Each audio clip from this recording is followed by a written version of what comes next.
I'm Jane Callahan, 26. Until 6 months ago, I believed family meant showing up for each other's most important moments. Then my wedding day changed everything.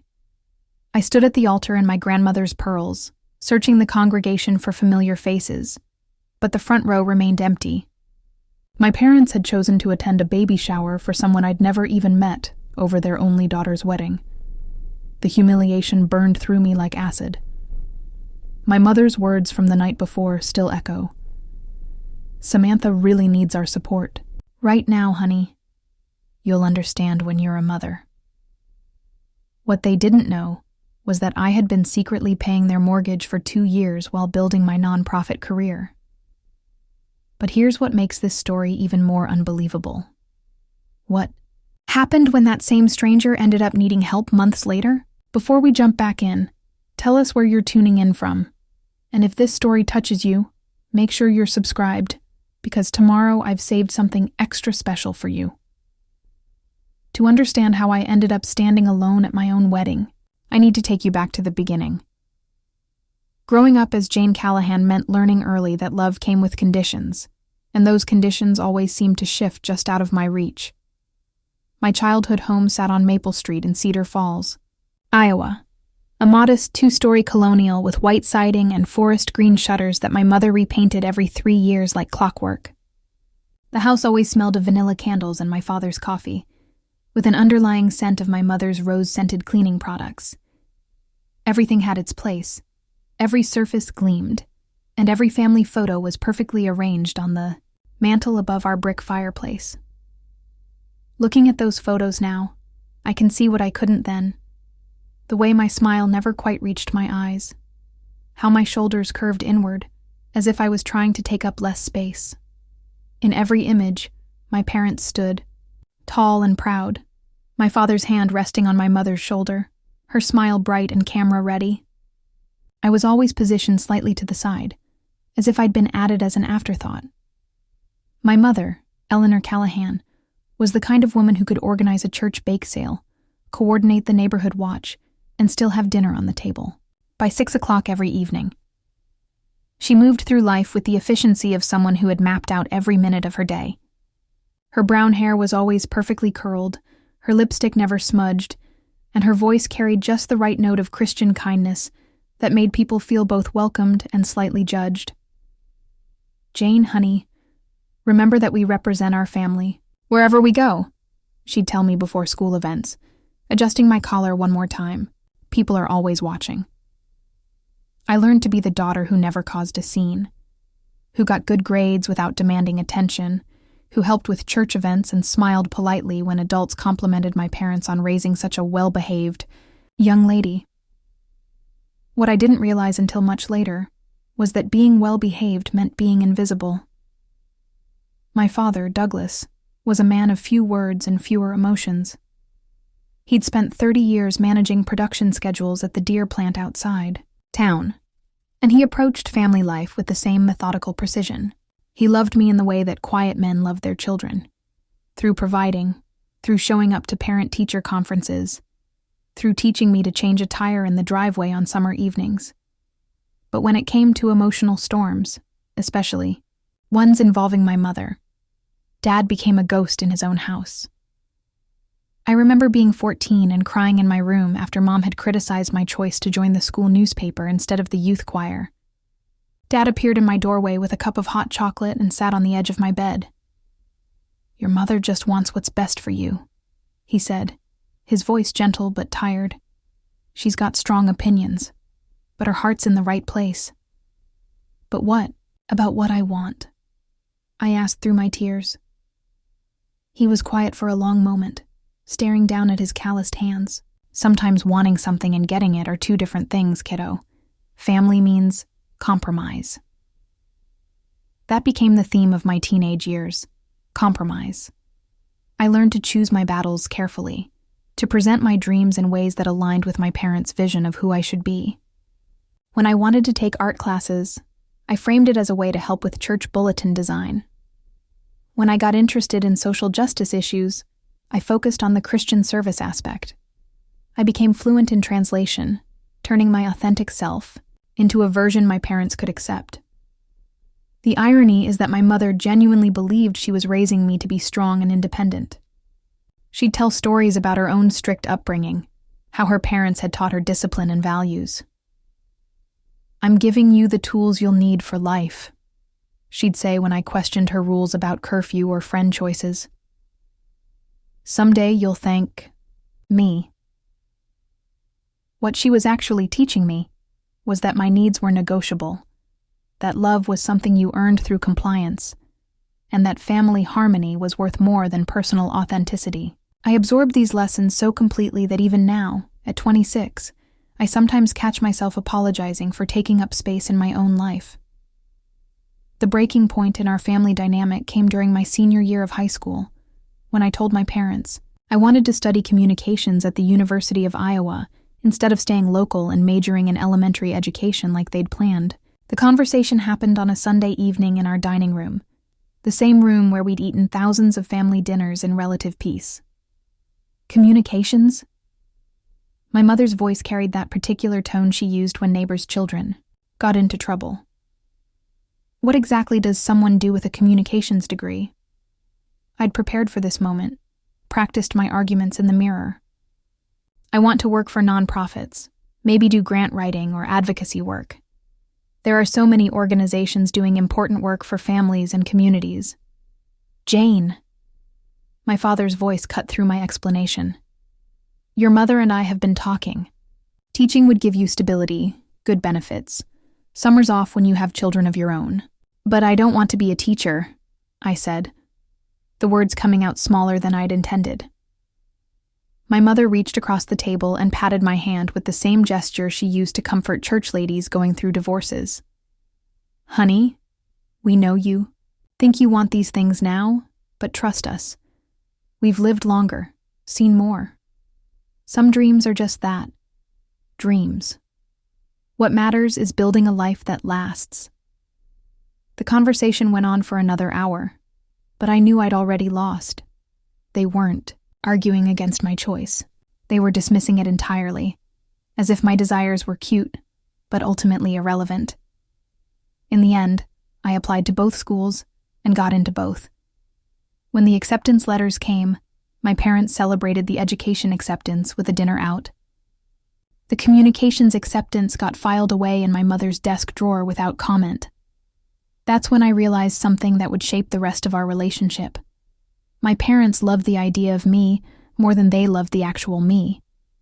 They loved the daughter who fit their plans, who reflected well on their parenting, who would settle down nearby and give them grandchildren to show off at church.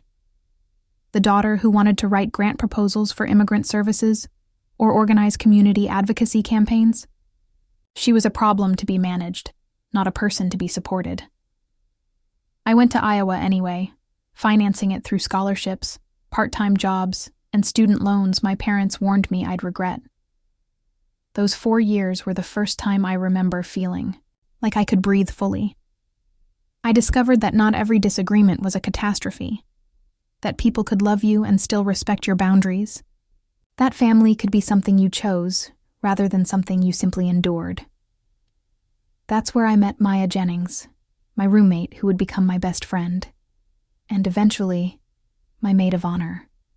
Maya grew up in Chicago with a single mom who worked 3 jobs and a grandmother who spoke truth like other people spoke small talk. She was everything my upbringing had taught me not to be. Loud, opinionated, fiercely protective of the people she loved, and completely uninterested in making herself smaller for anyone's comfort. Your parents sound exhausting, she said after.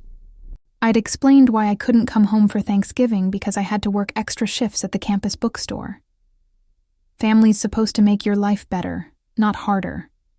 It was such a simple statement, but it hit me like revelation.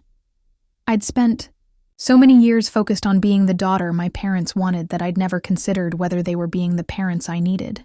It was also at Iowa that I met Evan Liu during a campus sustainability fair my junior year.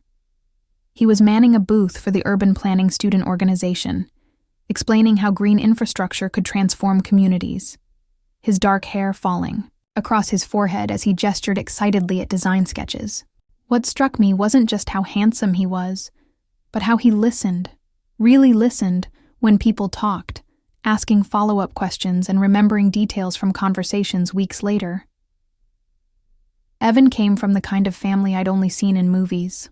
Multicultural, blended, complicated in all the normal ways, but fundamentally supportive. His mom was Korean American, his stepdad was Mexican American, and his biological father was white. Family dinners at the Lou Hernandez house were loud, chaotic affairs where everyone talked over each other and no one worried about whether dessert before dinner would reflect poorly on their parenting. My family's not perfect, Evan told me early in our relationship, but we're honest with each other, even when it's uncomfortable. The first time I brought Evan home to Cedar Falls, I watched my parents perform their well-rehearsed roles. Mother was gracious and welcoming, asking polite questions about his studies and complimenting him on his table manners. My father shook his hand firmly and talked about responsible career choices. They were friendly but distant, treating him like a pleasant dinner guest, rather than someone who might become part of our family. Later, after Evan had gone back to Iowa City, my mother offered her assessment. He seems very nice, honey. Very polite. Though I do hope you're not getting too serious too quickly. Why? I asked, though I already knew the answer would frustrate me.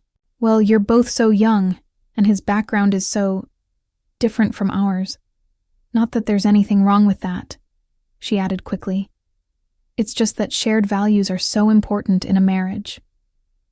What she meant, but didn't say, was that Evan's family's openness about emotions and conflict made her uncomfortable.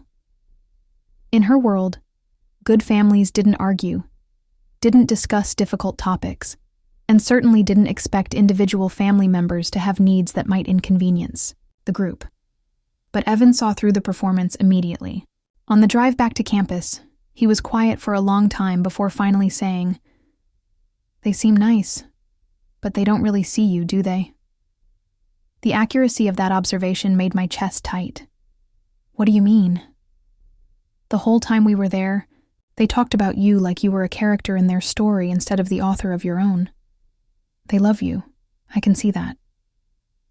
But they love their version of you. That conversation stayed with me through our senior year, through my parents' mild disappointment when I took a job with a nonprofit in Des Moines instead of moving back home, through their polite but distant reaction when Evan and I moved in, together after graduation. By the time we got engaged, 2 years later, I understood that bringing my parents into our happiness would require translating it into something they could accept. Which is why, when we started planning our wedding, I held on to this naive hope that maybe this would be different. Maybe my wedding, their only daughter's wedding, would be the moment they'd finally see me as the protagonist of my own story, instead of a supporting character in theirs. I was about to learn how wrong I was. The morning of my wedding dawned. Crisp and clear, one of those perfect October days in Iowa, when the maples blaze orange and gold against a sky so blue it looks painted. I woke up in Maya's guest room, where I'd spent the night according to tradition, and for exactly 30 seconds, I felt nothing but pure joy. Today was the day I would marry Evan, the day we would promise to build a life together, the day my family would celebrate the woman I'd become. Then my phone rang. "Good morning, sweetheart." My mother's voice carried that particular brightness she used for public occasions. "I hope you slept well. Big day today." I stretched, smiling despite myself. Maybe I'd been wrong to worry. Maybe today really would be different. "I did, Mom. I'm so excited. What time are you and Dad planning to get to the church?" There was a pause, just half a second too long, that made my stomach clench. "Well, that's actually why I'm calling, honey. We're running a bit behind schedule this morning. Samantha's baby shower is at 11, and you know how these things run long. We'll probably be cutting it close to make it to the church by 3. The words hit me like ice water. Samantha's baby shower? Mom, my wedding starts at 3. I know, sweetheart. but the shower was planned months ago, and poor Samantha has been so stressed about everything. She really needs our support right now. As soon as we can slip away, we'll head straight to the church. We might miss the very beginning, but we'll be there for the important parts. I sat up in bed, my heart hammering. Mom, I'm your daughter. My wedding is the important part. Another pause. When she spoke again, her voice had that patient tone she used when explaining why I couldn't have a sleepover on a school night. Jane, you know we love you and we're proud of you. But marriage is just the beginning. It's the years that come after that matter. Samantha doesn't have anyone else. Her family isn't supportive, and she's trying so hard to do the right thing. Sometimes we have to put other people's needs first. The irony was staggering. Here was my mother, literally putting a stranger's needs before her own daughter's wedding, while lecturing me about putting others first. Who is Samantha? I asked, my voice barely above a whisper. She's a lovely girl from church. She's had some troubles, but she's really turned her life around. She's about 6 months along now, and... Mom. I cut her off. I've never heard you mention anyone named Samantha. How long have you even known her? A few months. She started coming to our church after she found out about the baby. Pastor Williams asked if we could take her under our wing, and you know how important it is to help people when they're struggling. A few months. My parents had known this woman for a few months, and they were choosing her baby shower over their only daughter's wedding. Please don't do this, I said, and I heard the desperation in my own voice. Please. This is my wedding day. I need you here. Oh, honey, don't be dramatic. It's just a ceremony. The marriage is what matters, not all the fuss and pageantry. You'll understand someday when you're a mother yourself. That phrase again, the constant promise that someday I would understand why my needs came second to everyone else's, why my feelings were less important than maintaining the family's public image of generosity and Christian duty. Have you told anyone else about this? I asked. What do you mean? Have you told Aunt Louisa or Mrs. Henderson from next door? Have you mentioned to anyone at church that you're missing your daughter's wedding for a baby shower? Silence. Mom? That's different, Jane. People would misunderstand. No, they wouldn't misunderstand. They would understand perfectly. They would think you're terrible parents, because terrible parents are the only ones who would miss their child's wedding for someone else's party. That's enough. Her voice turned sharp. You're being selfish and hurtful. We've given you everything, sacrificed for you your entire life, and this is how you repay us? By making demands and throwing tantrums when we try to help someone in need? I almost laughed at the absurdity. In their version of events, I was the selfish one for wanting my parents at my wedding. They were the heroes, sacrificing their own happiness to help a stranger. Never mind that they'd never sacrificed a church social for my school plays, never missed a committee meeting for my college graduation, never rearranged their schedule for anything that mattered to me. I have to go get ready, I said finally. We'll see you later, sweetheart. Try to focus on the joy of the day instead of getting caught up in details that won't matter in 5 years. She hung up before I could respond. I sat in Maya's guest room for a long time after that, staring at my wedding dress hanging on the closet door. It was my grandmother's dress, altered to fit me. The same grandmother who had taught me to make pie crust and told me stories about her own wedding during the Depression. She would have crawled through broken glass to be at my wedding. Her son was missing it for a potluck. Maya found me there 20 minutes later, still in my pajamas, staring at nothing. What's wrong? She asked, and I told her. I watched her face go through a series of expressions: confusion, disbelief, and finally, rage. Are you fucking kidding me? She said, and I almost smiled because Maya never censored herself, not even on my wedding day. I wish I were. No. Maya paced the small room like a caged animal. No, this is not happening. I'm calling them back. I'm going to explain. Maya, don't. Jane, this is insane. This is your wedding. Your parents are supposed to be here. It's not negotiable." "It is for them, apparently." She stopped pacing and looked at me. Really looked at me. "How are you so calm about this?" I thought about that. How was I so calm? Part of me felt like I was floating outside my body, watching this happen to someone else. But underneath the shock was something else, a recognition that felt almost like relief. "Because it makes sense," I said finally. "This is who they've always been. I just kept hoping they'd change." Maya sat down on the bed next to me. "What do you want to do?" "I want to get married," I said. And as I said it, I realized it was true. "I want to marry Evan and have our friends and chosen family there to celebrate with us. I want to stop waiting for my parents to become the people I need them to be." "Okay," Maya said. "Then that's what we'll do." The next few hours passed in a blur of preparation and phone calls.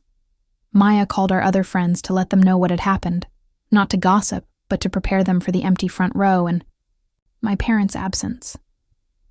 Evan's family, when they heard, were horrified and immediately offered to have his grandmother move from the second row to sit in the front, an offer I gratefully accepted. Evan himself, when Maya told him, was quiet for a long moment before asking to speak to me. "Are you okay?" he asked. "I think I am," I said, surprised to find it was true. "I'm sad and angry and hurt, but I'm also clear. Does that make sense?" "Perfect sense. Do you want me to call them?" "No. This is who they are, and calling them won't change that. It'll just give them another opportunity to explain why I'm wrong to be upset." "I love you," he said simply. "I love you too." When 3:00 came, I walked down the aisle of St. Mark's Lutheran Church in my grandmother's dress, carrying white roses and looking out at a congregation full of people who had chosen to be there for us. Maya walked ahead of me, her chin raised defiantly as if daring anyone to comment on the empty front row. Evan's grandmother, Mrs. Liu, had indeed moved to the front and sat with the dignity of someone representing family, even when family had failed to represent itself. I found Evan's eyes as soon as I entered the sanctuary, and everything else faded away. He was crying, happy tears I could tell, and his face held such pure love and joy that my heart felt like it might burst. This was what I had come here for. This was what mattered. The ceremony was beautiful. Pastor Williams, who knew about my parents' absence but had the grace not to mention it, spoke about chosen families and the communities we build through love and commitment. Maya's reading from 1 Corinthians 13 brought half the congregation to tears. Evan's vows, which he'd written himself, talked about building a life together based on honesty, respect, and showing up for each other, words that hit differently given the empty front row. When Pastor Williams pronounced us husband and wife, the congregation erupted in cheers. Evan kissed me like we were the only two people in the world. And for a moment, we were. It was during the receiving line that the weight of my parents' absence really hit. Person after person hugged us, congratulated us, and asked variations of, "Where are your parents?" I developed a standard response. They had a prior commitment they couldn't break. Most people looked confused but didn't press. A few looked scandalized. Mrs. Henderson from my parents' neighborhood looked so upset I thought she might cry. "A prior commitment more important than their daughter's wedding?" she whispered to her husband, loud enough for me to hear. "Yes," I wanted to say. Apparently, the reception was held at the Prairie Rose Country Club, a beautiful venue overlooking a lake that reflected the autumn sky. Maya had arranged for the photographer to take some family photos with just Evan's family and our chosen family, pictures that would fill the gaps left by my parents' absence. During the father-daughter dance, Evan's stepdad, Roberto, asked if he could dance with me instead. "Every bride should have a father figure to dance with on her wedding day," he said in his gentle voice. "It would be my honor." I cried through that entire dance, not sad tears but grateful ones. This man, who had known me for less than 3 years, was willing to step into a role my own father had abandoned.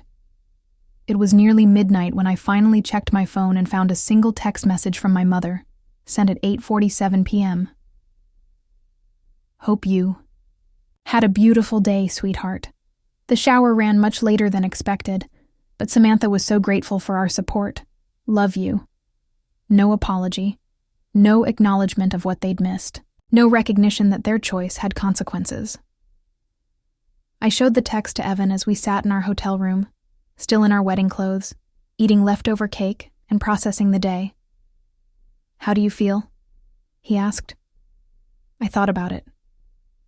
Free, I said, finally. For the first time in my life, I feel completely free. What I didn't know then was that this freedom would be tested in ways I couldn't imagine.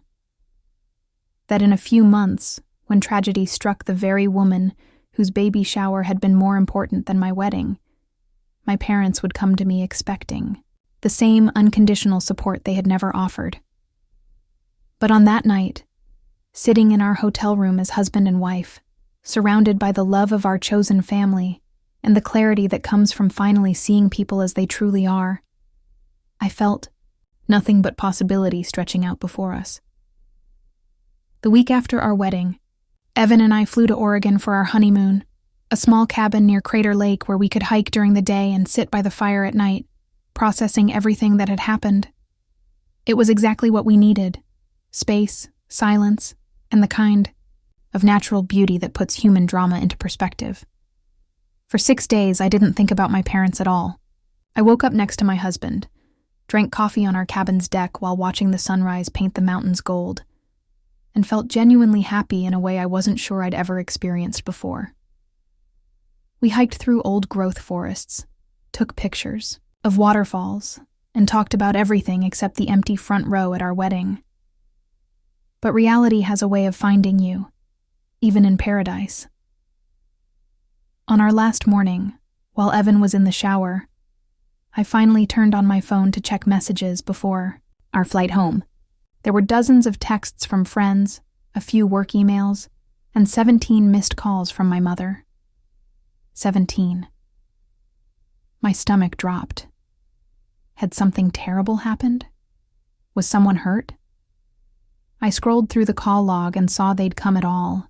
Hours, some at 2 a.m. Iowa time, others during normal business hours. The last one was from that morning, barely an hour ago. There were also voicemails, 7 of them. I sat on the cabin's deck and played the first one, dated 3 days after our wedding. Hi, sweetheart, it's Mom. I hope you're having a wonderful honeymoon. I just wanted to call and check in, see how married life is treating you. I know you were a little upset about the shower situation, but I hope you've had time to think about it and understand why it was important for us to be there for Samantha. Call me when you get this. Love you. The casual tone, the complete lack of acknowledgement that she had missed her daughter's wedding, the expectation that I would understand, given time to think about it, it all hit me like a slap. I played the second message. Jane, it's Mom again. I'm a little concerned that we haven't heard from you. I hope everything is okay. Dad and I have been thinking about you, and we'd love to hear about the wedding. Mrs. Henderson said it was lovely. Call us back, please. By the third message, recorded the day before, her tone had shifted. Jane Elizabeth Callahan. Well, I suppose it's Lou now. This is ridiculous. We've been calling for days, and you haven't had the courtesy to call us back. I don't know what kind of game you're playing, but your father and I are worried sick. Call us immediately. The fourth message made my hands shake. Jane, this is your mother. I've spoken to Maya, and she told me you're fine and just processing, whatever that means. I don't appreciate being shut out like this, especially over something so trivial. We made a difficult choice to help someone in need, and instead of being proud of us for doing the Christian thing, you're punishing us with this silent treatment. This isn't the daughter we raised. I stopped the playback and stared out at the lake, watching the morning mist rise from the water. Maya had spoken to my mother? When? And what exactly had she said? I called Maya before listening to the rest of the messages. "Hey, bride," she answered on the first ring. "How's the honeymoon? Are you properly post-wedding glowing?" "Maya, did my mother call you?" Her tone immediately changed. "Oh, yes. Yesterday. I probably should have texted you, but I didn't want to interrupt your honeymoon with family drama." "What did she say?" "She wanted to know if you were okay. Said she'd been trying to reach you. She seemed confused about why you weren't calling her back." "Confused?" "Like genuinely surprised that you might be upset. She kept saying things like, 'I just don't understand why Jane is being so dramatic about this, and we thought she'd have gotten over it by now.'" I closed my eyes. Of course they thought I'd have gotten over it. In their world, my feelings were temporary inconveniences that would resolve themselves if they just waited long enough. "What did you tell her?" "I told her you were processing what happened and that she might want to consider that missing your only daughter's wedding would be hurtful to most people." She didn't seem to appreciate that perspective. "I can imagine." "Jane." She also asked me for details about the wedding. What flowers you carried, how many people came, what your dress looked like.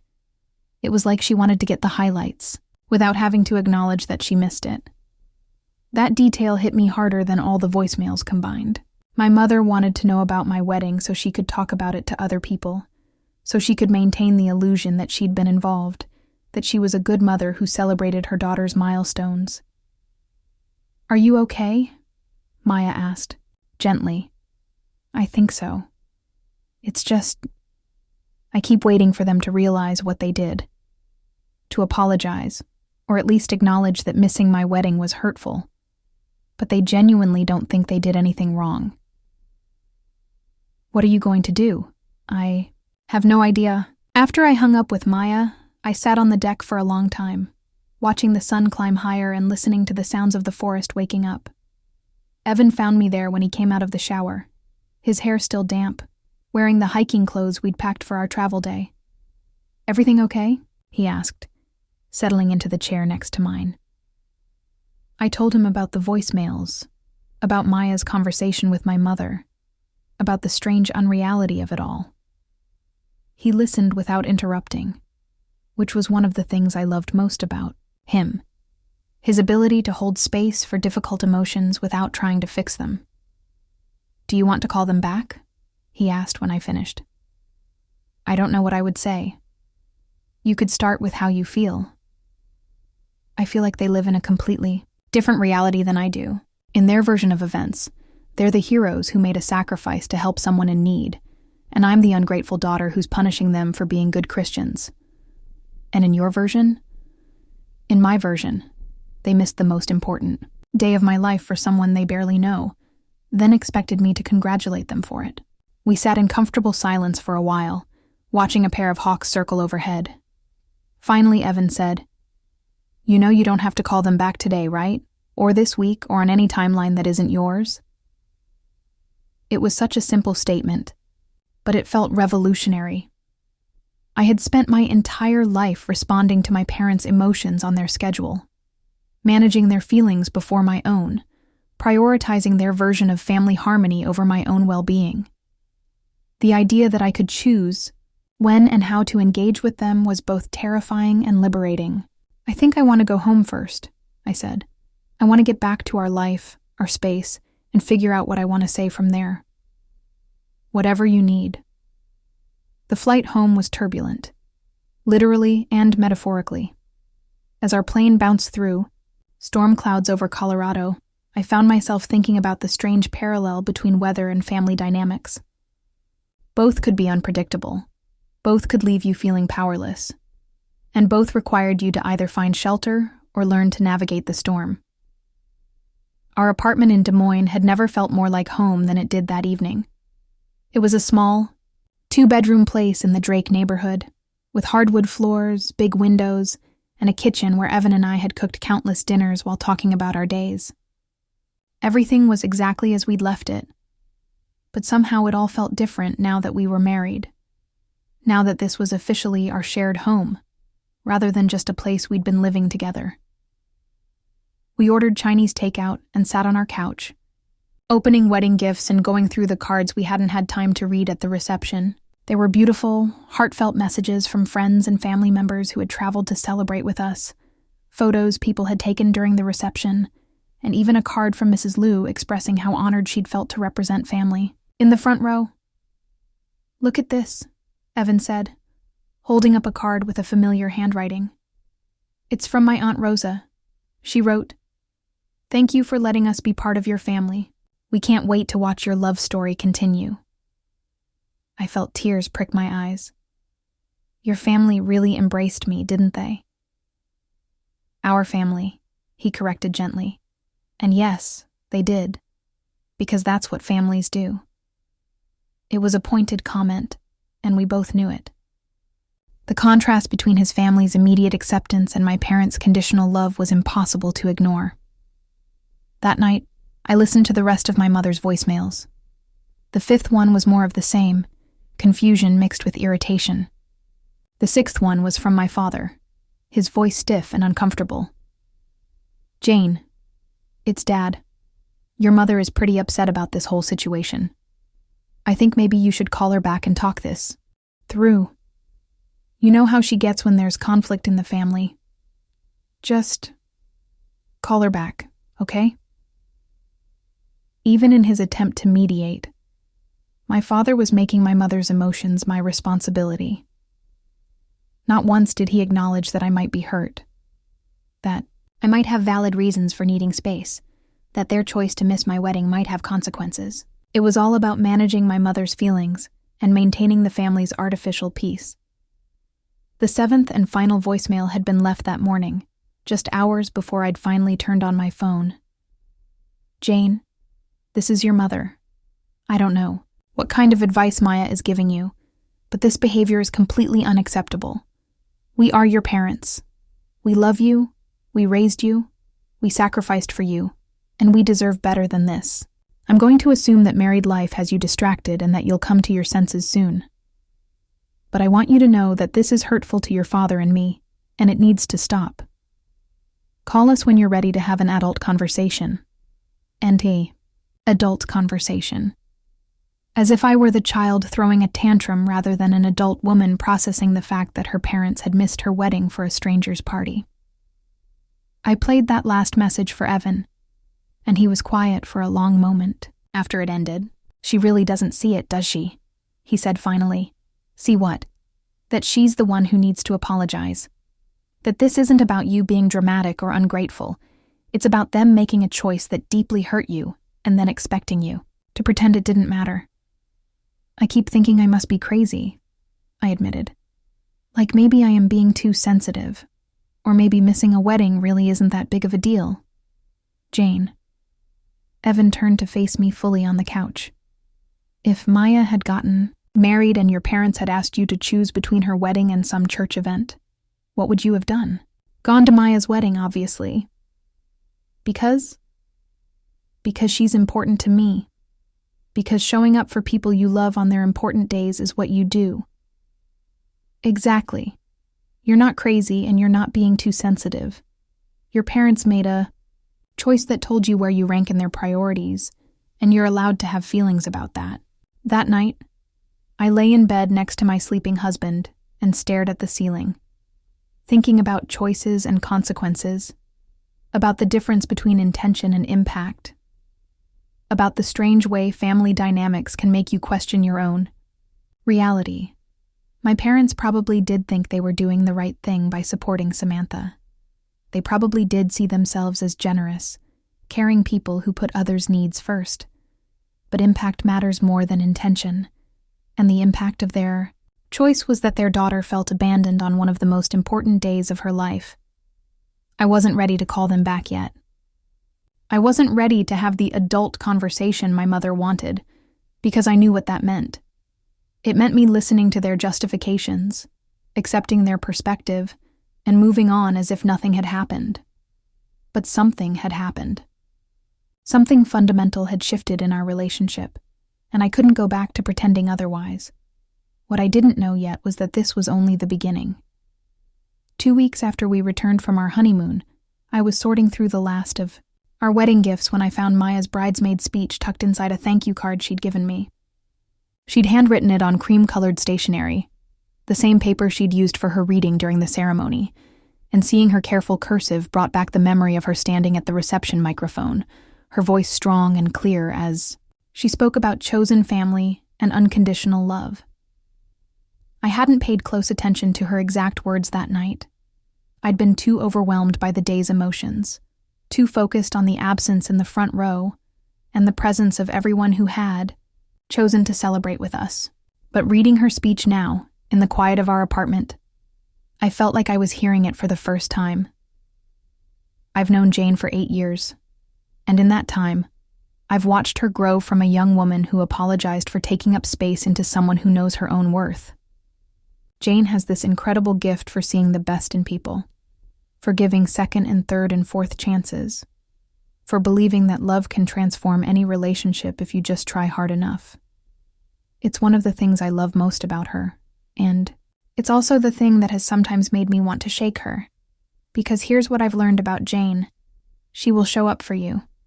She will remember your birthday, bring soup when you're sick, listen to you complain about the same relationship problems for months without judgment, and celebrate your victories like they're her own. She gives love freely and fully, and she deserves to receive the same in return. Evan, you get that. I've watched you love Jane not despite her big heart and her tendency to put others first, but because of it. You've never tried to change her, or make her smaller, or convince her that her feelings are too much. You've just loved her as she is. And that's what she's always deserved. To everyone here tonight, you are Jane and Evan's chosen family. You are the people who showed up, who celebrated their love, who understood that being here matters. Thank you for that. Thank you for proving that family isn't always about blood. Sometimes it's about choice, commitment, and showing up when it counts. I read the speech 3 times, each time focusing on different phrases that hit me like gentle revelations. She deserves to receive the same in return. You've never tried to change her or make her smaller. Thank you for proving that family isn't always about blood. Maya had written those words before my parents called to say they'd be missing the ceremony. She'd written them based on what she knew about my relationship with them, about the years of small disappointments and conditional support I'd shared with her during late-night conversations in our dorm room. She'd seen what I was only beginning to understand, that I had been giving more than I was receiving for a very long time. That afternoon, I finally called my parents back. My mother answered on the second ring, her voice carefully neutral. "Jane, I was beginning to think you'd forgotten our phone number." "Hi, Mom." "Well, how was the honeymoon? Did you have a nice time in Oregon?" The casual tone, the way she jumped straight to pleasantries without acknowledging the 17 missed calls or the voicemails full of accusations. It was so perfectly on brand that I almost laughed. "It was beautiful," I said. "We had a wonderful time." Good. I'm glad. Your father and I have been so worried about you, with all this silence. It's not like you to shut us out like that." There it was, the subtle reframing that made my need for space into an attack on them. "I wasn't shutting you out, Mom. I was processing what happened at the wedding." "What happened at the wedding?" "Jane, you had a lovely wedding. Everyone said so. Mrs. Henderson couldn't stop talking about how beautiful everything was." I closed my eyes and took a breath. "You missed it. We explained that to you. We had a prior commitment to someone you'd known for 3 months. Jane." Her voice sharpened. "Samantha needed our support. She's young and scared and alone, and sometimes we have to make difficult choices to help people who are struggling. I needed your support too." "Oh, honey, that's different. You're strong and capable, and you had Evan and all your friends there. Samantha doesn't have anyone." I felt that familiar twist in my stomach.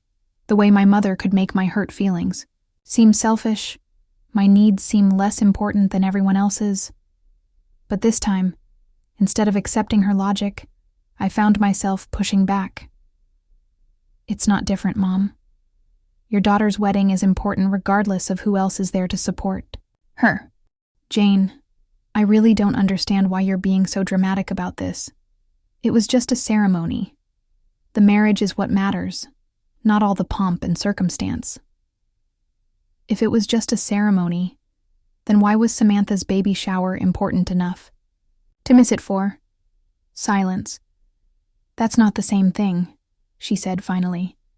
How is it not the same thing? Because Samantha is in a vulnerable position. She needed to feel supported and loved. She needed to know that people care about her. And I didn't? Jane, you know we love you. You don't need a wedding to prove that. But I did need the wedding to prove that. I needed them to show up, to prioritize me, to put my needs first for once. I needed them to see my happiness as important enough to celebrate, my milestones as worthy of their time and attention. I needed you there, I said quietly. Well, we're sorry you feel that way, but we made the best decision we could with the information we had at the time. It wasn't an apology. It was an acknowledgement that I felt bad, coupled with a justification of their choice and an implication that they might have chosen differently if they'd known I would react so poorly. It was the kind of non-apology I'd been receiving my entire life. Mom, do you understand why I'm hurt? I understand that you're upset, but I think you're taking this too personally. We raised you to think about others, to be compassionate, to help people who need it. I thought you'd be proud of us for doing the right thing. Proud of them for missing my wedding. I realized in that moment that we were having two completely different conversations. I was trying to express hurt and seek understanding. She was defending her choices and waiting for me to get over it. We might as well have been speaking different languages. I have to go, I said. Jane, wait. I love you, Mom, but I can't keep having this conversation right now. I hung up before she could respond. Evan found me sitting on our couch 20 minutes later, staring at Maya's speech and trying to process what had just happened. He didn't ask for details. He could see on my face how the call had gone. Want to talk about it? He asked, settling next to me. She still doesn't think she did anything wrong, I said. In her mind, they're the heroes of this story. They helped someone in need, and I'm being dramatic and selfish for wanting them at my wedding. That must be incredibly frustrating. What's scary is that part of me still wonders if she's right. Like, maybe I am being too sensitive. Maybe expecting your parents at your wedding is asking too much. Evan was quiet for a moment. Can I tell you something? I nodded. When I told my mom about what happened, she cried. Not sad tears. Angry tears. She said, "What kind of parents miss their child's wedding?" And when I told my stepdad, he said it was the most selfish thing he'd ever heard. Really? Really? Jane, your reaction isn't dramatic or selfish. It's normal. Most people would be devastated if their parents missed their wedding for someone else's party.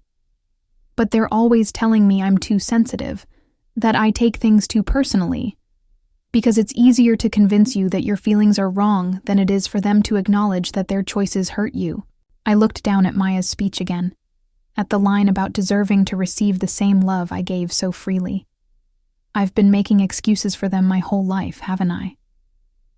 You've been trying to maintain a relationship with people who don't seem very interested in meeting you halfway. That afternoon, I did something I'd never done before. I called my Aunt Louisa. Louisa was my mother's older sister, the family rebel who had moved to Portland in the 70s and never looked back. She'd been at odds with my parents for as long as I could remember, something about lifestyle choices and family obligations that no one ever explained clearly. I had her number because she'd sent me a card when I graduated college, but we'd never actually talked on the phone. Jane? She answered, surprised. "Honey, is everything okay?" "Hi, Aunt Louisa. I hope it's okay that I'm calling. I got your number from your graduation card." "Of course it's okay. I've been hoping to hear from you for years. How are you? And congratulations on your wedding. I saw the announcement in the paper." "Thank you. Actually, that's kind of why I'm calling." I told her everything. About my parents' choice, about the 17 voicemails, about the conversation I just had with my mother. Louisa listened without interrupting, making occasional sounds of sympathy or dismay. "Oh, sweetheart," she said when I finished. "I am so sorry. That must have been heartbreaking. Was I wrong to expect them to be there? Wrong? Jane, honey, no. Parents should move heaven and earth to be at their child's wedding. The fact that your mother is acting like this is normal tells me everything I need to know about why I stopped trying to have a relationship with her 20 years ago." "What do you mean?" "Your mother has always been complicated. Even when we were kids, she had this way of making herself the hero of every story. She was the good daughter, the responsible one, the one who always did the right thing. And everyone else, me included, was selfish or dramatic or not Christian enough. I had no idea you two had problems." "Oh, honey, we had problems. The final straw was when your grandfather was dying and I flew in to help take care of him. Your mother had already arranged everything, his care, his meals, his medication schedule. She didn't want my help. She wanted me to witness how well she was handling everything. When I suggested we hire a nurse so she could get some rest, she told me I was trying to take over and make it all about me." I felt a chill of recognition. "That sounds familiar." "I bet it does. Eleanor needs to be the good one, the sacrificial one, the one who puts others first. But she only helps people when it makes her look good. Helping a young pregnant woman from church? That gets her recognition. Being at her daughter's wedding? That's just expected. No glory in that. I never thought about it that way. Jane, I want you to know something. The way your mother treats you, the way she makes you question your own feelings and needs, that's not normal. That's not love. Love doesn't keep score. Love doesn't make you feel guilty for having needs." We talked for another hour. Louisa told me stories about my mother's behavior over the years, patterns I recognized but had never named. She told me about her own journey of setting boundaries, about the peace that came with accepting that some people, even family, might never be capable of the kind of relationship you need. "What should I do?" I asked as our conversation wound down. "Whatever feels right for you. But Jane, you don't owe them a relationship just because they're your parents. You don't owe them forgiveness just because they think they deserve it. You get to decide what you can live with." That night, I read Maya's speech one more time before tucking it into my jewelry box next to my grandmother's earrings, precious things that reminded me of love without conditions. I was beginning to understand that the empty front row at my wedding wasn't just about that one day. It was a symbol of something much larger, a lifetime of feeling like I came second to my parents' image, their commitments, their version of righteousness. For the first time in my life, I was considering the possibility that I might matter enough to come first. In my own story, 3 months after my wedding, I was settling into a new kind of normal. Evan and I had developed rhythms as a married couple. Sunday morning coffee and crossword puzzles, weekly grocery shopping trips where we debated the merits of name brand versus generic pasta sauce, quiet evenings where he worked on urban planning, proposals while I wrote grant applications for the nonprofit. I'd spoken to my parents exactly twice since that difficult phone call. Both conversations had been brief and surface level, updates about work, the weather, Evan's family. Neither of us mentioned the wedding or the ongoing tension between us. It was an uneasy peace, but it was peace nonetheless. I was learning to live without their approval, without the constant weight of managing their emotions and expectations. It wasn't easy. 26 years of conditioning doesn't disappear overnight. but I was discovering what it felt like to make decisions based on what I wanted, rather than what would keep my parents happy. Then, on a Thursday evening in February, while Evan and I were making dinner, my phone rang. "It's my dad," I told Evan, showing him the caller ID. "That's weird. He never calls." Evan paused in his chopping of bell peppers. "Do you want to answer it?" I hesitated. My father calling instead of my mother usually meant something was wrong, either with him or with my mother. Despite everything that had happened, the thought of a family emergency still made my stomach clench. "Jane?" My father's voice was strained when I answered. "Are you busy? I need to talk to you about something." "What's wrong?" I asked immediately. "It's about Samantha, the girl from church, the one who had the baby shower." My grip tightened on the phone. Of course it was about her. "What about her?" "She's in the hospital. Has been for 3 days now. Postpartum complications, they're calling it. Something about blood clots and infection.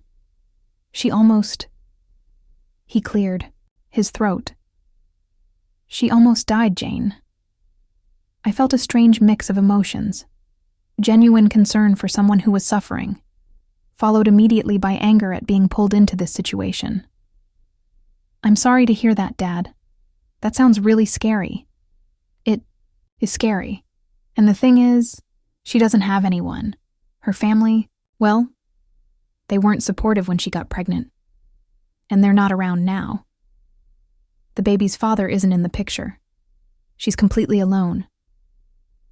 I waited, sensing there was more coming. "Your mother and I have been taking turns staying with her at the hospital, but Jane, she's going to need help when she gets out. She can't go back to her apartment. It's a 3rd-floor walk-up, and she can barely walk to the bathroom right now. She's going to need somewhere to stay, someone to help with the baby while she recovers." My chest tightened.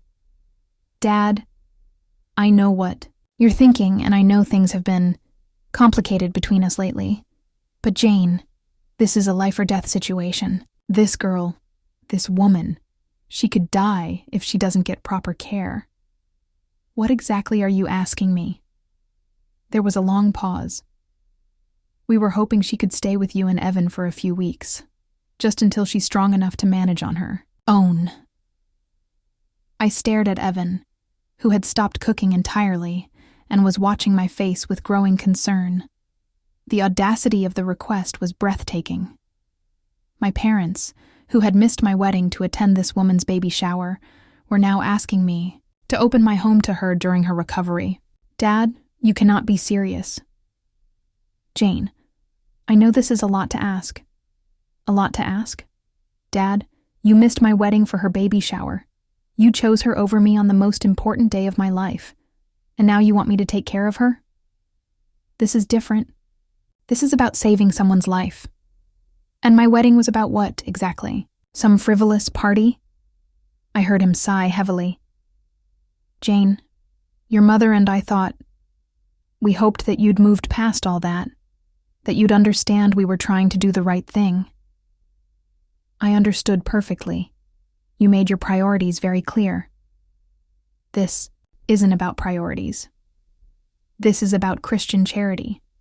This is about helping someone who truly needs it." There it was again. The implication that helping Samantha was righteous while supporting me was optional. That her needs were legitimate while mine were selfish. "Have you asked anyone else?" I said. "What about other people from church? What about the people who were so important to attend her baby shower?"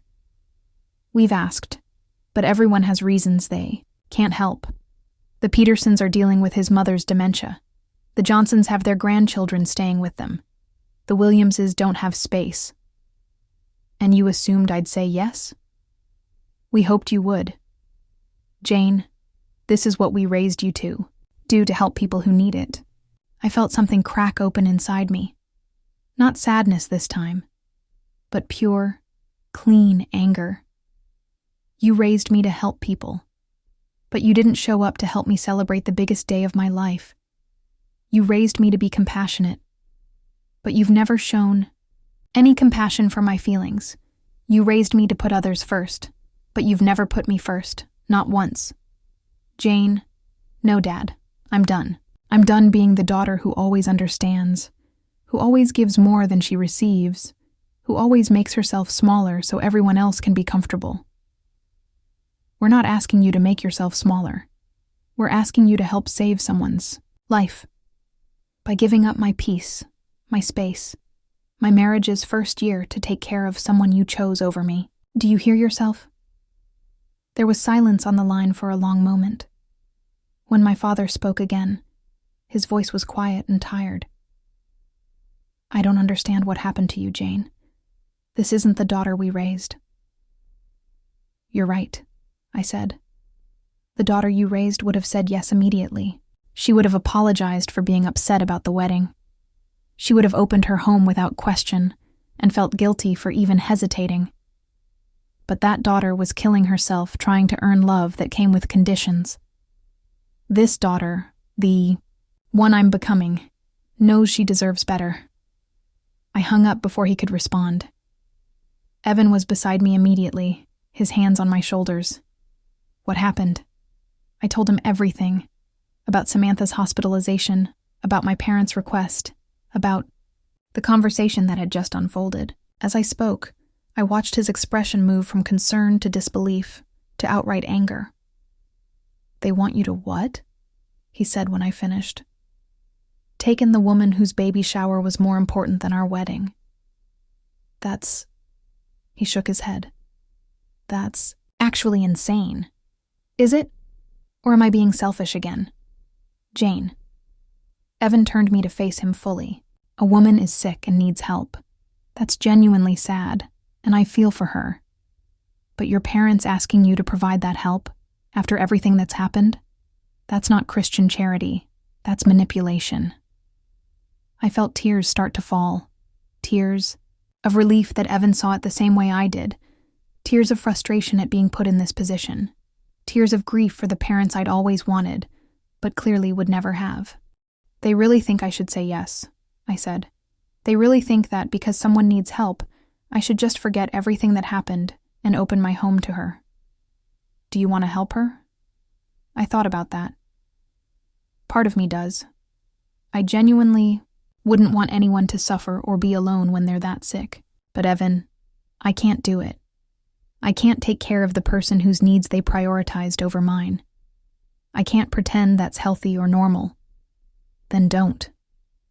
But what if something happens to her? What if she really doesn't have anywhere else to go? Then, your parents and their church community need to figure something else out. Jane, there are dozens of people who attended her baby shower instead of your wedding. Surely one of them can help. My phone rang again. This time it was my mother. Don't answer it, Evan said quietly. I have to. They're not going to give up. I was right. Over the next hour, my mother called 6 times. I let the first 5 go to voicemail, but answered the 6th. Jane, thank God. Your father said you hung up on him. We need to talk about this rationally.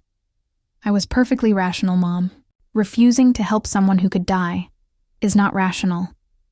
It's cruel. I'm not refusing to help because I want her to suffer. I'm refusing because I can't be the person who fixes every problem for parents who have never prioritized my needs. This isn't about us. This is about her. No, Mom. This is absolutely about us. This is about the fact that you think I should take care of someone you chose over me on my wedding day. Jane, for heaven's sake, let go of the wedding thing. It was one day. It was my wedding day. And it wasn't just one day. It was a symbol of everything wrong with our relationship. What's wrong with our relationship is that you've become selfish and vindictive. I almost laughed. Even now, in the middle of asking me for an enormous favor, she was insulting me. I'm hanging up now. Jane, wait. What if we paid you? What if we covered her medical expenses and gave you money for groceries and utilities? This isn't about money. Then what? What would it take for you to help us? The question hung in the air between us. What would it take? An apology? An acknowledgement that they'd hurt me? A promise to prioritize me for once? But even as I thought it, I knew it wouldn't be enough. Because even if they apologized, which they wouldn't, it would be a strategic apology designed to get what they wanted, not a genuine recognition of the impact of their choices. Nothing, I said finally. There's nothing you could offer that would make this okay. Jane Elizabeth, I don't know what has gotten into you, but this is not how we raised you to treat people. No, I said. You raised me to treat you well while you treated me poorly. You raised me to give without receiving. You raised me to set myself on fire to keep other people warm. But I'm done burning. This time when I hung up, I turned off my phone entirely.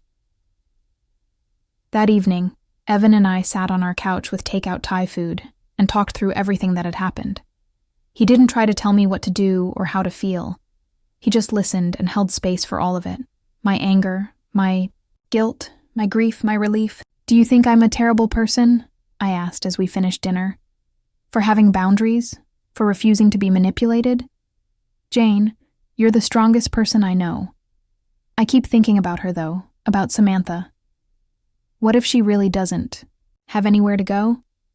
Then that's a tragedy, but it's not your tragedy to solve. Your parents and their church chose to center their lives around helping her. Now they need to follow through on that commitment. They're going to hate me for this. They might. But Jane, they already don't prioritize your happiness or well-being. What exactly are you losing? It was a question that would stay with me for weeks. What was I losing? Parents who loved me conditionally? A relationship that required me to sacrifice my own needs? A family dynamic that left me feeling empty and resentful? Maybe losing those things wasn't a loss at all. Maybe it was freedom. The next morning, I found a voicemail from a number I didn't recognize. When I played it, I heard a weak, young woman's voice. Hi, this is Samantha Rivera. Your mom gave me your number. I just wanted to say, I'm so sorry. About your wedding. I didn't know. I'm sorry. Even in my anger, even in my resolve to maintain boundaries, hearing her voice made this all real in a way it hadn't been before. This wasn't just a symbol of my parents' misplaced priorities. This was a real person, scared and sick and alone. But that didn't change what I had to do. Samantha's voicemail haunted me for days. I played it over and over, trying to parse the tone, the words, the implications. I didn't know, she'd said. But what exactly hadn't she known? That my parents had missed my wedding to attend her shower? That I existed at all? That her needs were being prioritized over their daughters? I didn't call her back. I couldn't. The whole situation felt like emotional quicksand. The more I struggled with it, the deeper I sank into guilt and confusion and second-guessing myself. Meanwhile, my parents launched what could only be described as a campaign. They called daily, sometimes multiple times a day. When I stopped answering, they started leaving increasingly desperate voicemails. When I turned off my phone, they began calling Evan's work number. When his office started screening their calls, they reached out to Maya. They're getting aggressive, Maya told me during our weekly coffee date at our favorite cafe downtown. Your mom called me twice yesterday asking if I could talk sense into you. She seems to think I'm some kind of bad influence. What did you tell her? I told her that you're a grown woman capable of making her own decisions, and that maybe if she'd shown up to your wedding, she'd have more credibility when asking for favors. I almost spit out my latte. You didn't. I absolutely did. Jane, they're trying to manipulate everyone in your life to pressure you into saying yes. That's not normal family behavior. That's coercion. She was right, but knowing that didn't make it easier. The constant barrage of calls and messages was wearing me down, making me question my resolve. Part of me just wanted to say yes to make it all stop, to return to the familiar pattern of managing my parents' emotions by sacrificing my own needs. But every time I wavered, I remembered the empty front row at my wedding. I remembered my mother's voice saying, "Sometimes we have to put other people's needs first." I remembered the casual dismissal of my feelings, the assumption that I would just get over it. A week after Samantha's voicemail, I came home from work to find a thick envelope in my mailbox with familiar handwriting. It was from Aunt Louisa, postmarked from Portland 3 days earlier. Inside was a 6-page letter written on her characteristic cream-colored stationery in her careful script. I made myself a cup of tea and settled into my reading chair by the window before opening it. "Dearest Jane," it began. "I've been thinking about our conversation constantly since we spoke, and I felt compelled to put some thoughts down on paper. I hope you don't mind an old woman's ramblings, but there are things I think you need to hear. First, I want you to know that what your parents are asking of you is not normal. It's not reasonable, and it's not loving.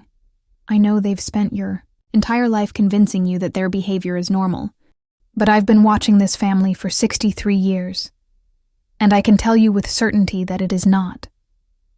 Your mother has always been this way, ever since we were children.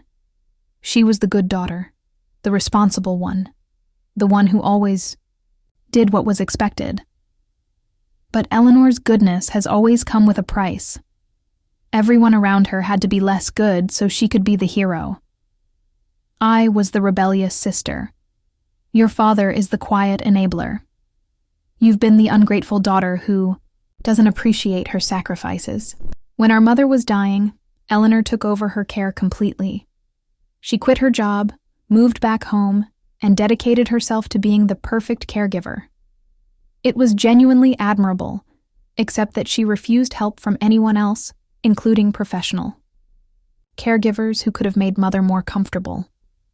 Eleanor needed to be the only one making sacrifices, the only one suffering, the only one who could claim credit for being a good daughter. When I suggested hiring a nurse so Eleanor could get some rest, she accused me of trying to take away her opportunity to honor our mother. When I offered to take shifts so she could sleep, she said I was trying to ease my guilt for not being around earlier. Everything I did to help was reframed as selfish or inadequate. After Mother died, Eleanor made sure everyone knew how much she had sacrificed, how she had been the only one who truly cared. At the funeral, people praised her dedication and her selflessness. No one mentioned that I had flown in from Portland every other weekend for 6 months, or that I had paid for Mother's medication when money was tight, or that I had been the one to research better care options that Eleanor refused to consider. I'm telling you this because I see the same pattern in how she treats you. Eleanor needs to be the good mother, the sacrificial one, the one who helps people in need. But she can only maintain that identity if everyone around her plays their assigned roles. You're supposed to be the grateful daughter who doesn't need as much attention, who understands that other people's needs come first, who applauds her generosity even when it comes at your expense. Jane, honey, what your parents are asking you to do, taking in the woman whose baby shower they prioritized over your wedding, is not about helping someone in need. It's about forcing you back into your assigned role. They're using Samantha's genuine crisis to manipulate you into proving that you're still the accommodating daughter who will sacrifice herself for their version of righteousness. Here's what I learned when I finally stopped playing along. You cannot have a healthy relationship with people who need you to be unhealthy. Eleanor needs you to have no boundaries, no needs of your own, no expectations of reciprocity. She needs you to believe that love means endless forgiveness and selfless service. But real love, healthy love, doesn't require you to set yourself on fire to keep other people warm. I know this is hard. I know you're questioning yourself, wondering if you're being too harsh or too selfish. I know you're probably feeling guilty about Samantha's situation. Let me be clear. Having compassion for Samantha while maintaining boundaries with your parents is not contradictory. You can wish her well, hope she finds help, and even feel sad about her circumstances while still protecting yourself from being manipulated. Your parents chose to center their lives around helping Samantha. They chose her baby shower over your wedding. They chose to take responsibility for her care. Now they need to follow through on those choices without forcing you to clean up the consequences. Jane, I want to tell you something I wish someone had told me when I was your age. You don't owe your parents a relationship just because they gave birth to you. You don't owe them forgiveness just because they claim to love you. You don't owe them access to your life, your home, your peace of mind, or your marriage just because they're family. Family, real family, is about mutual care, respect, and support. It's about showing up for each other's joys and sorrows. It's about making space for each other's needs and feelings. What your parents are offering you is not family. It's a one-sided arrangement where you give and they take, where you sacrifice and they benefit, where you adjust and they remain unchanged. You are not responsible for managing their emotions. You are not responsible for maintaining family harmony at the expense of your own well-being. You are not responsible for proving your love by accepting unacceptable behavior. Stand firm, sweetheart. Trust your instincts. Trust your husband's perspective. Trust the friends who love you unconditionally. Trust the part of yourself that knows you deserve better. And if you ever need to hear it again, call me. I will remind you as many times as necessary that you are worthy of love, that doesn't come with conditions, that doesn't require you to be smaller, that doesn't demand you sacrifice your happiness for other people's approval. With all my love and support, Aunt Louisa P.S. I'm enclosing something that might help you understand the pattern even more clearly. Attached to the letter with a paperclip was a yellowed newspaper clipping from 1987. The headline read, "Local Woman Dedicates Life to Helping Teen Mothers." Below was a photo of my mother, 30 years younger, standing with several pregnant teenagers at what appeared to be some kind of community center. The article described my mother's volunteer work with unwed mothers, her dedication to helping young women who had been rejected by their families, her belief that sometimes we have to be the family that others don't have. It painted her as a saint, a woman who opened her heart and home to girls in crisis. Reading it, I felt a chill of recognition. This wasn't new behavior. This was a pattern. My mother had been centering her identity around helping struggling young women for decades. Samantha wasn't unique. She was just the latest in a long line of projects, causes, opportunities for my mother to be the hero of someone else's story. What struck me most was a quote near the end of the article. Jane Callahan says her own daughter, Jane 3, has learned valuable lessons about compassion by watching her mother help others. I hope Jane grows up understanding that we don't just help people when it's convenient. We help them when they need it most, even if it requires sacrifice. Even at 3 years old, I had been used as a prop in my mother's narrative of selfless service. My role was to learn from her example, to appreciate her sacrifices, to understand that other people's needs would always come first. I was 30 years old now, and she was still trying to teach me the same lesson. That evening, I showed the letter and the newspaper clipping to Evan. He read them both twice, his expression growing more serious with each page. "This explains a lot," he said when he finished. "The pattern, you mean?" "The pattern, yes, but also why you've struggled so much with knowing what's normal. Jane, you've been groomed your entire life to accept this dynamic as loving behavior." Groomed. It was a harsh word, but it fit. I had been systematically taught that love meant sacrifice, that family meant putting others first, that my needs were selfish and my feelings were secondary. I had been trained to doubt my own perceptions and to accept treatment that no one should accept. "I keep thinking about something Louisa wrote," I said, "about how you can't have a healthy relationship with people who need you to be unhealthy." "That's exactly right. Your parents' version of love requires you to have no boundaries, no needs, no expectations. That's not love. That's emotional abuse." It was the first time either of us had used that term, and hearing it out loud made my chest tight, but it was accurate. What else do you call it when someone systematically undermines your self-worth, dismisses your feelings, and manipulates you into sacrificing your well-being for their benefit? I'm scared, I admitted. Of what? Of what happens next. They're not going to give up. They're going to keep pushing, keep calling, keep trying to make me feel guilty. And part of me is terrified that I'll eventually cave. What would help you feel stronger? I thought about that. I think I need to write them a letter. Not to send, necessarily, but to get clear on what I want to say. To practice saying no in a way that can't be argued with or dismissed.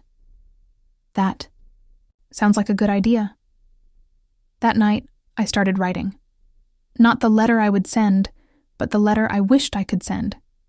The one that laid out exactly how their behavior had affected me, exactly why I was saying no, exactly what I needed from them if we were ever going to have a real relationship. It was 3 pages long when I finished, and writing it felt like exorcising demons. Every grievance, every hurt feeling, every moment of doubt and confusion and self-blame, it all went onto the page until I felt empty and clean and clear. I wasn't sure if I would ever send it, but having it written down made me feel powerful in a way I hadn't felt in months. I knew what I wanted to say. I knew why I was saying no. And I knew that I could stick to my decision, no matter how much pressure they applied. The next morning, my phone rang at 7 a.m. It was my father. This time, I was ready. I answered my father's call on the second ring, my voice steady despite my racing heart. "Hi, Dad." "Jane." His voice was strained, tired. "We need to talk." "I'm listening." "Samantha is being discharged today. The doctors say she can't live alone for at least another month, maybe longer. She needs help with basic tasks. Cooking, cleaning, taking care of the baby. Jane, she has nowhere to go." I took a breath, drawing on the clarity I'd found while writing my letter the night before. "That's very difficult, and I'm sorry she's in that situation. We've exhausted every other option. The church families are all tapped out or don't have space. We've called every social service agency in the county. There's a waiting list for transitional housing that's months long. What about you and Mom? Can't she stay with you? Jane, you know your mother's back problems. She can't lift a baby or help someone up the stairs. And our guest room is on the 2nd floor. Samantha can barely manage stairs right now. Have you looked into hiring a home health aide? Or finding a ground floor apartment and helping with the first month's rent? We don't have that kind of money, Jane. You know we're still struggling since your dad's hours got cut at the plant. I almost pointed out that they'd been struggling financially since before I graduated college, which was why I'd been secretly paying their mortgage for 2 years. But that would only give them more ammunition, more proof of my past generosity that they could use to pressure me now. Dad, I understand this is a difficult situation, but I'm not able to help. Not able or not willing? Both. There was a long silence. When he spoke again, his voice was different, harder, more frustrated. Jane, I don't understand what's happened to you. This isn't the daughter your mother and I raised. You're right. The daughter you raised would have said yes, immediately, even though it would have cost her marriage, her sanity, and her self-respect. This is about more than just Samantha needing help, isn't it? This is about the wedding. Finally. Finally, he'd said it out loud. Yes, Dad. This is about the wedding. This is about you and Mom choosing a stranger's baby shower over your only daughter's wedding. This is about 30 years of being told that everyone else's needs matter more than mine. Jane, that's not fair, isn't it? Tell me one time, one single time, when you and Mom chose me over someone else. One time when my needs came first.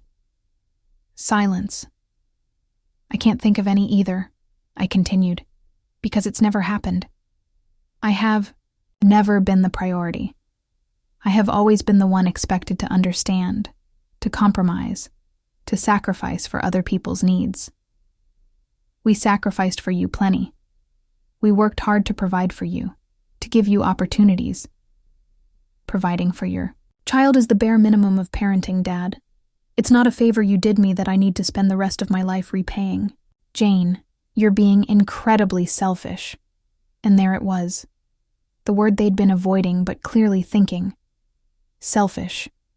The ultimate accusation in our family. The worst thing you could be called. Am I? I asked. Or am I finally putting my own needs on the same level as everyone else's? Tell me, Dad, if Maya needed somewhere to stay during a health crisis and I asked you and Mom to take her in, what would you say? That's different. How? How is it different? Because Maya isn't about to die if she doesn't get help. And if she was? If Maya was in exactly the same situation as Samantha, would you open your home to her? Another silence. Dad? Jane, that's not a fair comparison. It's completely fair. You're asking me to take in someone you chose over me on my wedding day. You're asking me to sacrifice my peace, my marriage's first year, my mental health, to clean up a situation you created by taking responsibility for someone you barely knew. We didn't create this situation. Samantha got sick. You created the situation where she has no one else to help her. You chose to make her your responsibility. You chose to center your lives around helping her. And now you want me to fix the consequences of those choices. I heard him sigh heavily. Jane, if we don't find somewhere for her to go, she could end up back in the hospital. She could die. Then you and Mom need to figure something else out. Sell something. Take out a loan. Move her into your living room and sleep on air mattresses. Do whatever you have to do. But don't make your choices my responsibility. You really won't help. I really won't. Even knowing that someone could die? The emotional manipulation was so blatant it was almost funny. Dad, people die every day. There are thousands of people in crisis right now who need help. I can't save them all, and neither can you. The only difference is that you've decided Samantha is worth more than your relationship with your daughter. That's not. We never said that. You didn't have to say it. You showed it. You missed my wedding for her baby shower. You're asking me to take her into my home after refusing to come to my wedding. Your actions have made your priorities very clear. Jane. His voice was pleading now. She called you. Samantha called you and apologized. Doesn't that mean anything? It did mean something. It meant Samantha was probably a decent person caught in an impossible situation. It meant she was more aware of the dynamics at play than my parents wanted to admit. But it didn't change what I had to do. Yes, it means something. It means she understands what you and Mom apparently don't. That your choices hurt me, and that asking me to help her now is asking too much. So what happens now? You just turn your back on all of us? I'm not turning my back on anyone. I'm setting boundaries. I'm refusing to be manipulated into a decision that would damage my marriage and my mental health. What about family? What about love? What about forgiveness? What about them? Real family shows up for each other's important moments. Real love doesn't come with conditions. Real forgiveness requires acknowledgement of wrongdoing, not just time passing. I heard my mother's voice in the background, sharp and urgent, though I couldn't make out the words. Your mother wants to talk to you, Dad said. I don't want to talk to her. Jane, no, Dad. I've said what I need to say. I'm not going to let her tell me I'm selfish and dramatic for having boundaries. I'm not going to listen to her explain why I'm wrong to expect my parents to prioritize me occasionally. So this is it? You're cutting us off? The question hung in the air between us. Was I cutting them off? I hadn't thought of it that way, but maybe that's what setting boundaries looked like to people who'd never respected them. I'm protecting myself from people who consistently put me last, I said finally. If that feels like being cut off to you, maybe that tells you something about how you've been treating me. Jane, please. Dad, I love you. I love Mom. But I can't keep having a relationship that requires me to sacrifice my well-being for your approval. When you're ready to have a relationship based on mutual respect and genuine care, let me know. But until then, I need space. Jane, I hung up.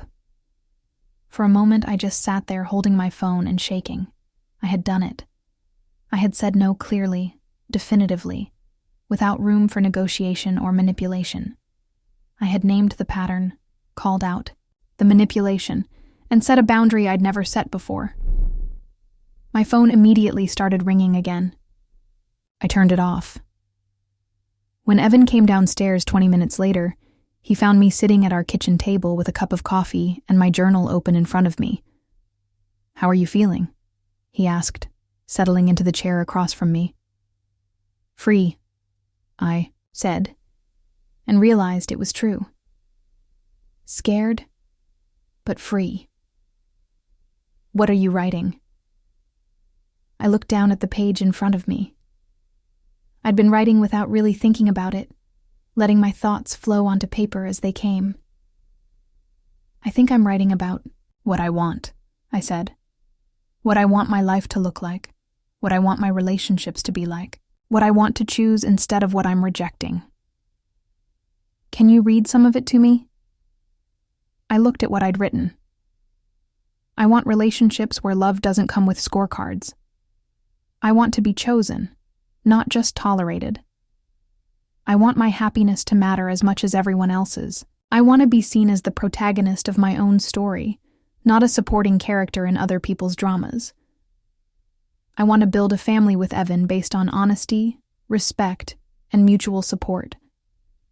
I want our children to grow up knowing they matter, knowing their needs are valid, knowing that love doesn't require them to set themselves on fire to keep other people warm.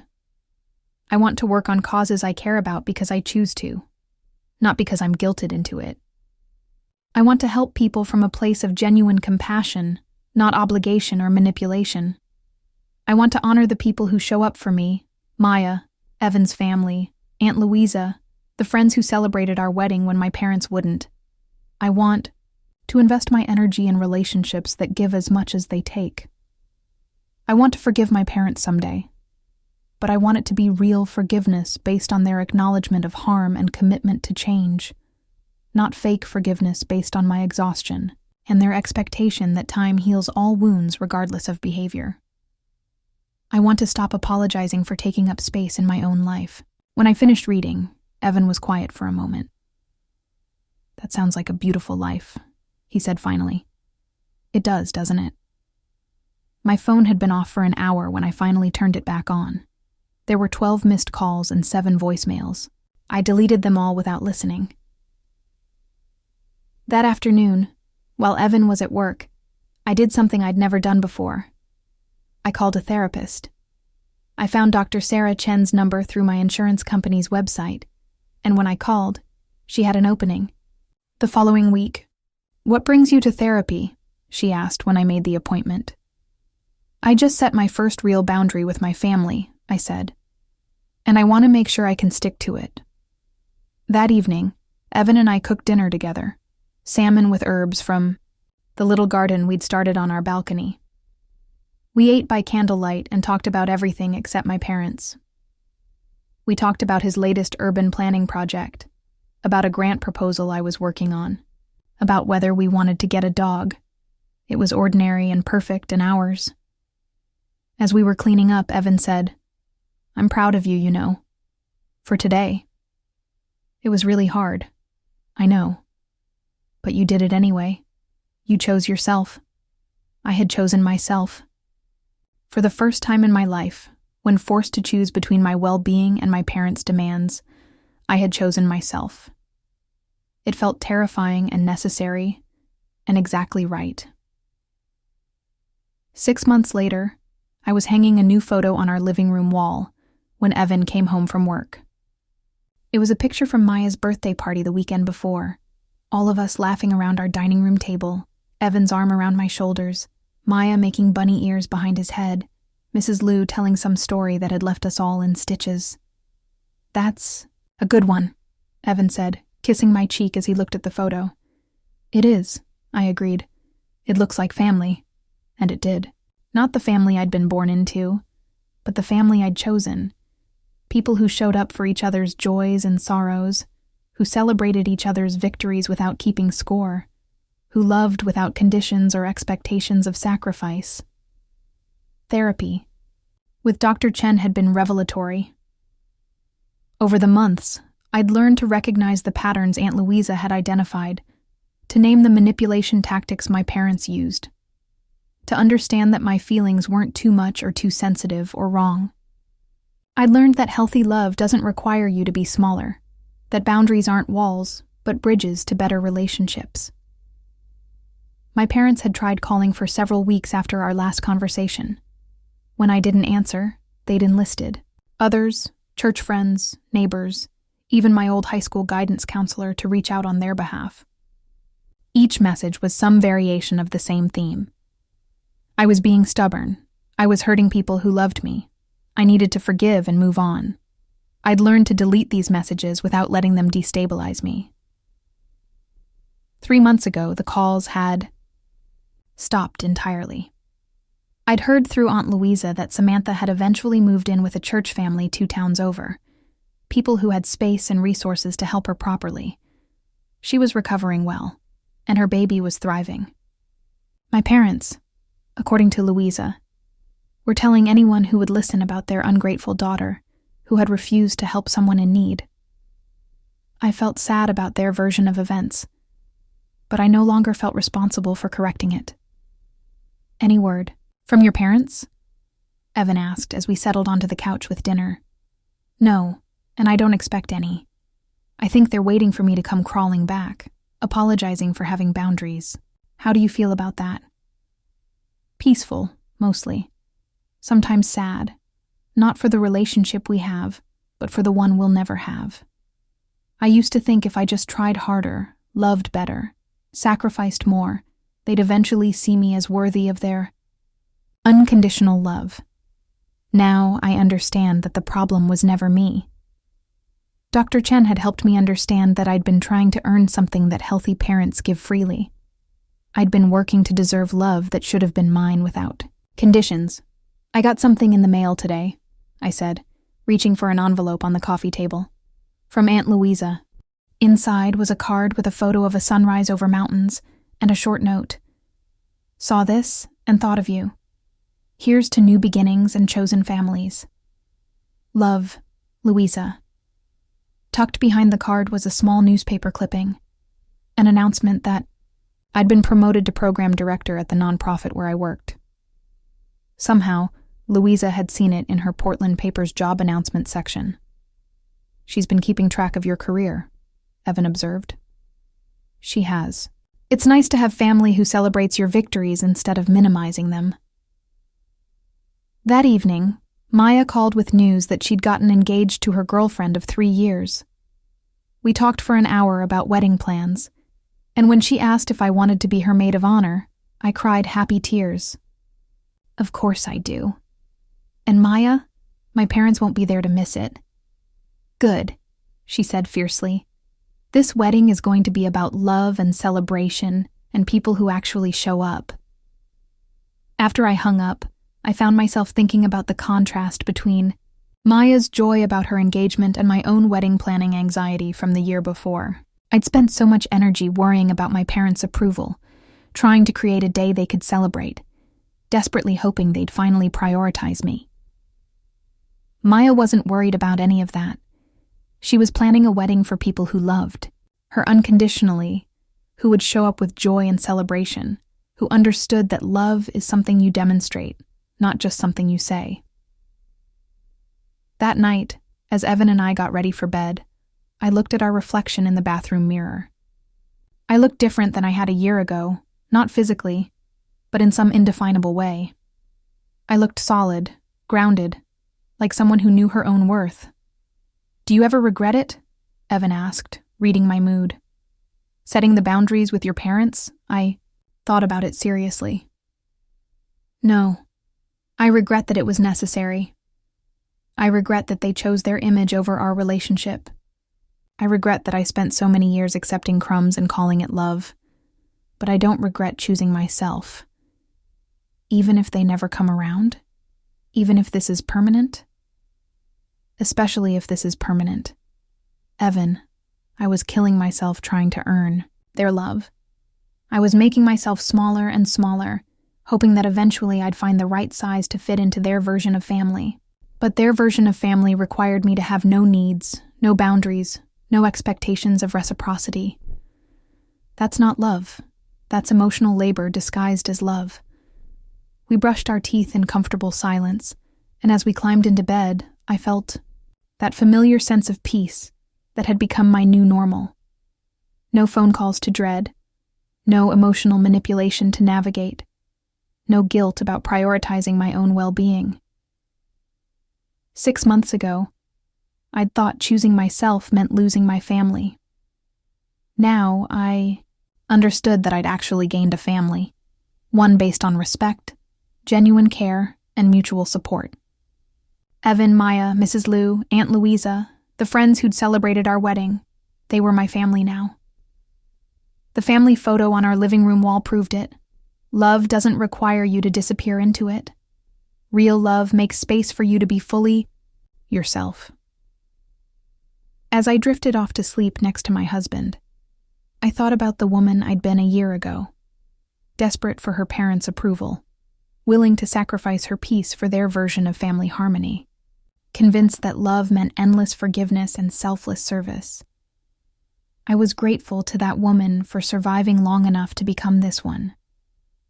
Someone who knew the difference between love and manipulation, between family and obligation, between choosing others and choosing herself. Tomorrow, Maya and I were going wedding dress shopping. I would help her find a dress for a wedding where everyone in attendance would be there by choice, celebrating love without conditions.